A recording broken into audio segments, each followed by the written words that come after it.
Adam Martin, founder of the Fit Pharmacist, is back today to discuss how to use this time that we have to build new healthy habits. So Adam, just with the everyday chaos of running around and birthday parties, things to go to, we don't have that anymore. So what sort of things could people be implementing right now?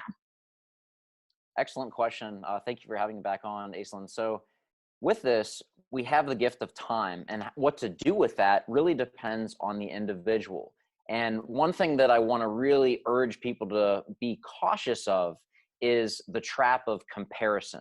So literally, comparison is the thief of joy.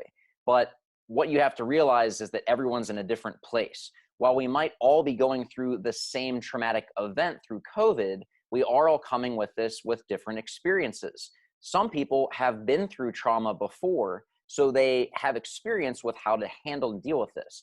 Other people may not have, or may have gone through some things that aren't as extreme as what we're going through now. So having grace and really focusing on processing it, doing things that will help them both mentally and physically, that would be their focus. So if you see people doing things like hustling, grinding versus people doing Netflix and chill, it's not a comparison, it's not a contest. You really need to take time to reflect on where you are and see what would be of best service to you, to your family, and to your patients. The source of the other two all stem from you. So you really have to have that question answered of where you are and what would be of best interest to allowing you to get through this time. Definitely. So we've seen people trying to implement, new healthy habits while they have the chance. Talk a little bit about habits and how they work and how people can use that knowledge to help them. That's an excellent question. So when it comes to habits, a lot of times we think of like biting our nails or going to the same restaurant every day of the week or something like that.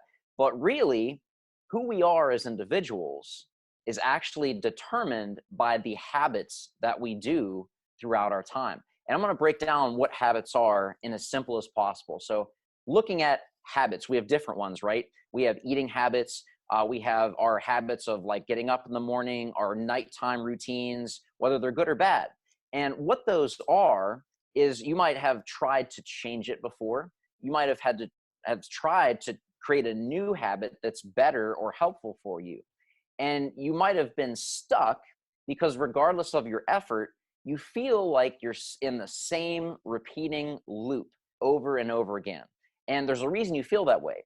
It's because habits are actually called habit loops. And with those, breaking them down, so if you want to create a new one or change an old one, you have to understand how habit loops come to be made in the first place. So that's what we're going to look at real quick. So a habit loop has three parts. The first one is the cue. The second is the routine. And the third is the reward. So number one in a habit loop is the cue. And what I mean by cue is this is a trigger that tells the brain to switch to automatic mode because it takes a lot of energy. It drains your willpower to make decisions and choose between A and B, 1 and 2, 3 and 4. So your brain is all about being efficient. So it wants to do things on autopilot. The routine is the automatic response or ritual that you've adapted in your daily life. And that can be physical, mental, or emotional. So when you see a dog, if your heart just melts, or you see ice cream, you just start getting really excited. That would be an emotional routine response. The third part of a habit loop is the reward. And that helps your brain determine if the routine was worth remembering it for the future. So a lot of times you think of this and you think, well, Adam, I emotionally eat overnight and that is causing me to gain weight and making me feel bad about myself. How is that a reward? That's self-sabotage. Well, actually, short term, you might have overwhelming emotions, especially during a time that we're in right now. So while long-term overeating and choosing less than ideal food sources is causing weight gain, in the short term, in the right now, in the you have to survive framework, it's giving you relief by giving you that comfort through food. So short term, it's good. It's the long-term effects that are long-standing after you eat that's the not so good. But again, the brain is wired for survival. So that's where these habit loops come from. 3 parts: the cue, the routine, and the reward. So with that being said, if you're experiencing a habit that you would like to change, going back to poor eating choice behavior, let's say even biting your nails, okay? This is something that I've overcome through many years. You have to recognize the loop cycle that you've been in, whether you've consciously or subconsciously created it. You have to identify the loop cycle you're in so that you can change the actions you're going to take. Coming back to biting your nails, to still get the reward you subconsciously seek, that being stress relief, okay? Now, your habit loop directs you to conform to the same pattern day after day, even if you attempt to change things up. So if you ever tried to order something different at your favorite restaurant, you guys know what I'm talking about. I do this still. You go to your favorite restaurant and you say, oh, I always get this, but I'm gonna try something new today. I'm gonna get something different. And then you look through the menu and what do you end up doing? Ordering the same thing that you've always had. It's still good, you still enjoy it, but you walked in with a different intention, but your habit loop creeped in. I'm sure this resonates with you guys because this is still something that I do to this day. So that's something just consider and be aware of, and find yourself ordering into that ritual, okay? So in order to lessen the amount of willpower that you use to make things easier, your brain literally wants you to be on autopilot. That's what I said in the beginning. So that's the rationale, the reasoning, coming back to our primitive brains, of why habit loops happen. Our brains are wired for efficiency and survival.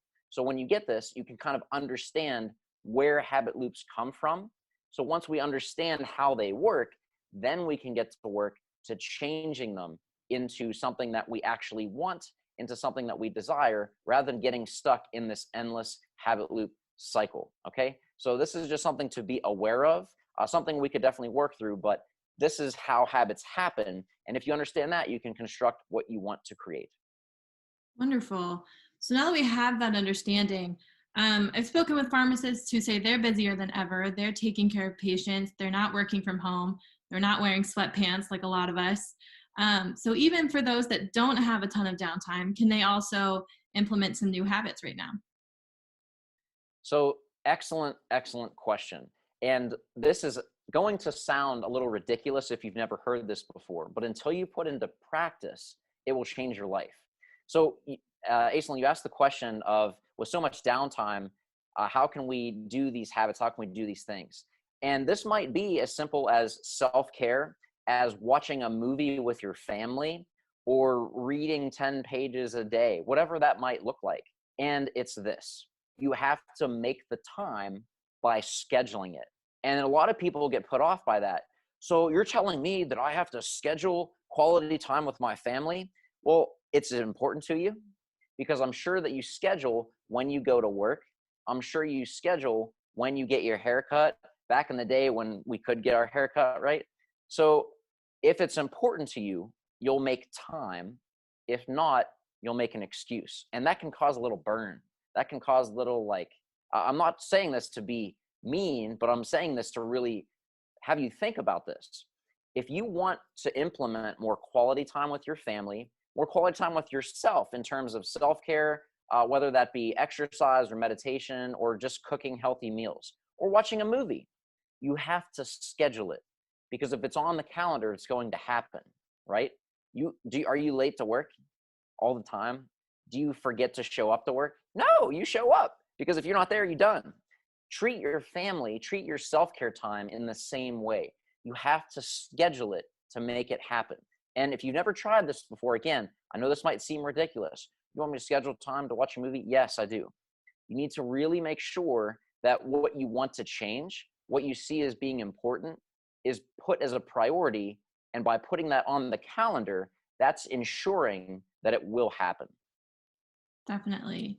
So what sort of specific healthy habits are you recommending that people can really implement that are realistic, that aren't, I'm going to lose 200 pounds, but are realistic that people can actually work towards?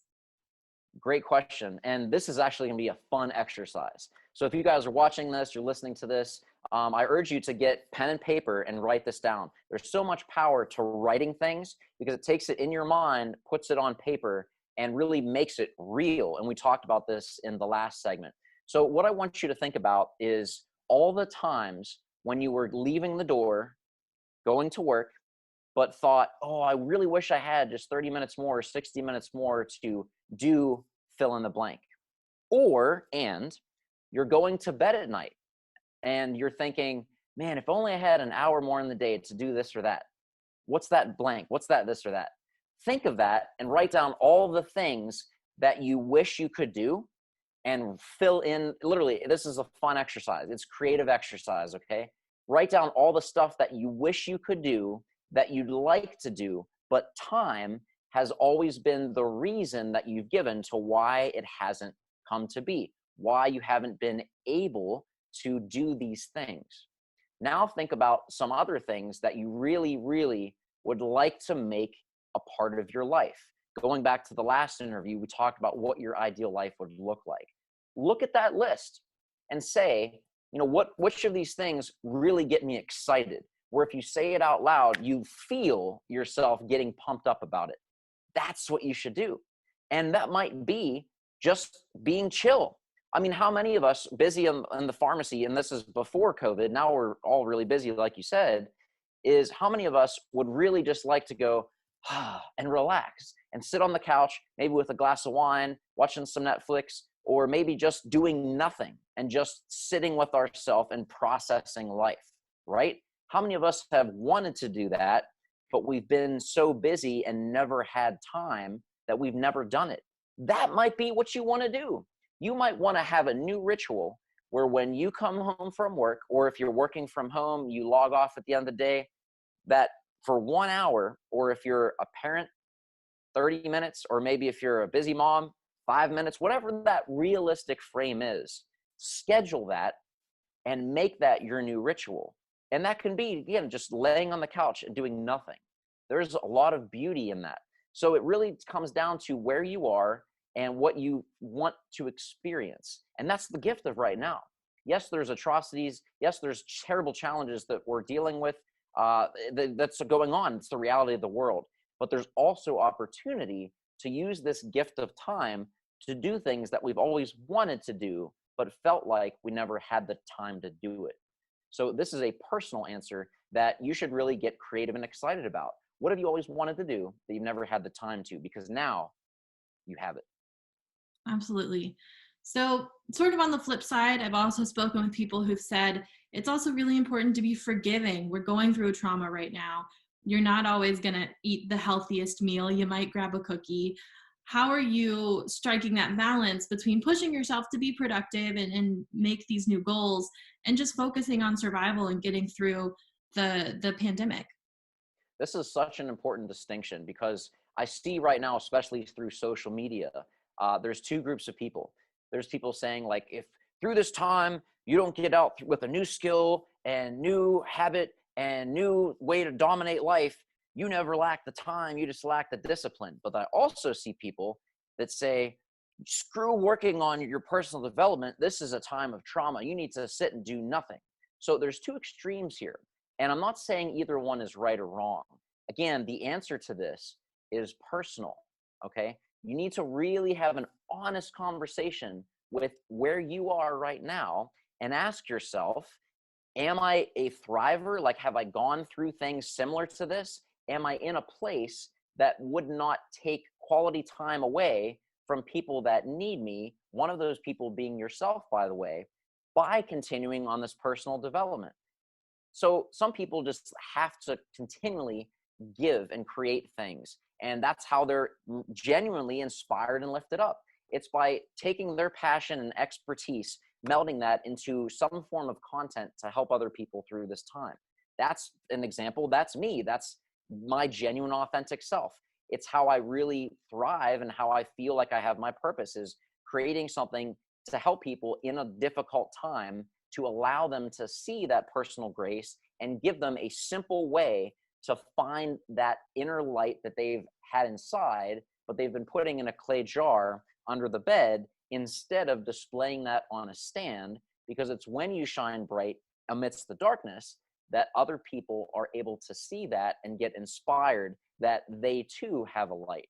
And that's me. Now, I've gone through some deep trauma before, so I've experienced not this, but similar things. So that's one of my gifts, is I'm able to bounce back fairly quickly because of my personal experience. Now, if this is new to you, you've not experienced deep trauma, or, so I'm not judging here, or the other point is you have kids that are home and they need that.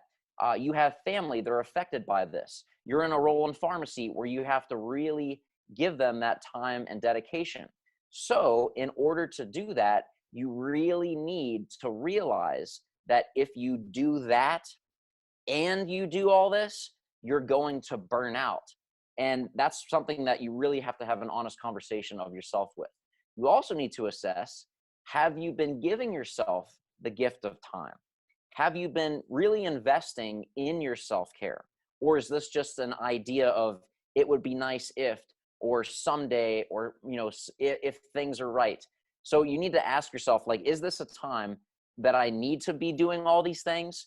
Or is this actually a gift that I need to pause, accept myself with, and yes, have that cookie, relax, have a time where you can really connect with yourself and maybe with your friends and family. And the thing I want to say is, while these two suggestions seem to be totally opposite, it doesn't mean that you have to do all of one or all of another. You can pick from whatever you'd like, okay? Some people are going to be doing more productivity. Some people are going to be doing more relaxation. It's not an either or decision. It's how can you create a life and structure, coming back to what we said before, habits that are going to help you feel fulfilled, are going to help you get the most out of this time, and going to help you be the best version of yourself so that you can be in a place that you can dispense your full potential. So the answer to that question is really specific to the individual. And that's why it's important to have this awareness of looking. And that's why this gift of time is so great, because a lot of times we lose sight or forget or don't think it's important to check in with ourselves and really have an honest conversation about where we are in our life, if that's where we want to go, if it's where we want to be, or if we need to make some changes so that we can keep on towards that progress path. And this is the biggest takeaway. It's not about using this time to be perfect. It's about using this time to focus on progress. And that progress can be coming into a better relationship with yourself or with other people in your life. And that answer is determined by you guys. Absolutely.